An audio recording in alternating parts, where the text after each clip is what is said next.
చింతకాయ పచ్చడి. లేత చింతకాయలని మంచిగా శుభ్రంగా కడుక్కోవాలి, కొంచెం నలిపి కడుక్కోవాలి. కారంగా ఉన్న పచ్చిమిరపకాయలు ఒక గుప్పెడన్ని తీసుకోవాలి. నేను ఇంత ఒక పావు కిలో కన్నా తక్కువనే ఉంటాయి అన్నమాట చింతకాయలు. ఇందులో మనం ఒక గుప్పెడన్ని కారంగా ఉన్న పచ్చిమిరపకాయలు వేసుకోవాలి. ఒక 1/2 టీ స్పూన్ పసుపు, 1 స్పూన్ సాల్ట్, ఇంకొక స్పూన్ వేసుకుందాము. పుల్లగా ఉంటాయి కదా, కారం అయితే కారం మిరపకాయలు ఉండాలి. ఇప్పుడు మిక్సీ చేసుకోవాలి. చూసారా, ఇట్లా సన్నగా అయిన తర్వాత తీసేసుకొని గిన్నెలోకి వేసుకొని ఒకసారి సాల్ట్ టేస్ట్ చూసుకోవాలి. చూసిన తర్వాత ఒక గిన్నె పెట్టుకొని దాంట్లో జీలకర్ర, పచ్చిమిరపకాయలు, ఎండుమిరపకాయలు ఇలా మంచిగా పోపు గోలనివ్వాలి.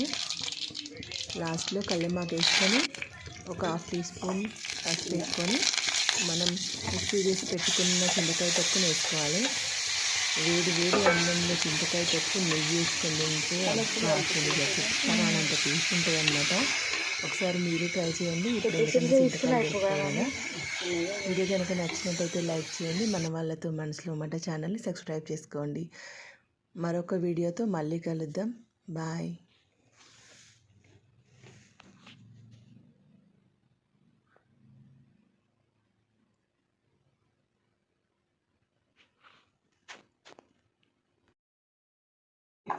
చింతకాయ పచ్చడి.